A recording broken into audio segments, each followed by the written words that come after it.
here's more of Don Lemon inside the church, making clear, as you point out, whose side he's on. And again, trying to defend what these protesters were doing. And obviously, because he was a part of it. Here's SOT 9. I'm sure they probably call the local authorities right now, and they'll show up in a bit. But so far, no one has been hurt. People are just really angry and upset. And members of the church are trying to get them to calm down. But this is the beginning of what's going to happen here.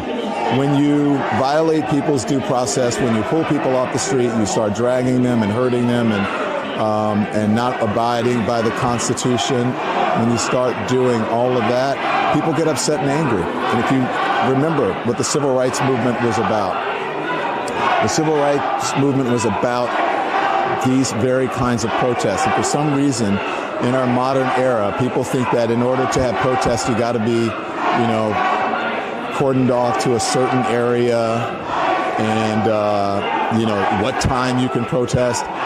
Look, there's nothing in the Constitution that tells you what time you can protest. You can protest at any time. That's the whole point of it, is to disrupt, it's to make uncomfortable. And that's what they're doing. Okay. Look, I'm sorry, but he's so dumb. I have to say it out loud.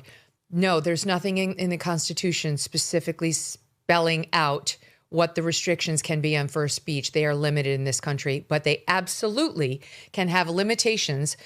By the way, Dom, they're issued by statute that elaborates on the fundamental principles of the Constitution, on time, place, and manner.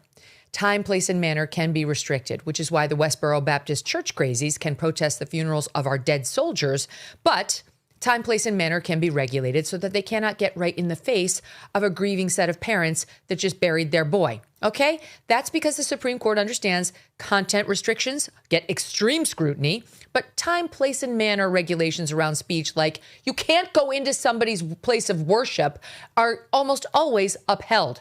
But I'm sorry, Matt, he's too stupid or partisan to care. Yeah, that's always the thing with Don Lemon, is he's legitimately a very dumb person, and so you always wonder, is he? That's always the kind of, like, is he lying right now? Does he know that what he's saying is as stupid as it is? I'm not really sure. It doesn't really matter anyway. And anytime you listen to this guy, or really any of these leftist protesters, they can kind of overwhelm you with bullshit, and so you don't even know where to begin in responding to it. It creates a challenge in and of itself, because everything they say is so wrong that you kind of it's like, where do I even start?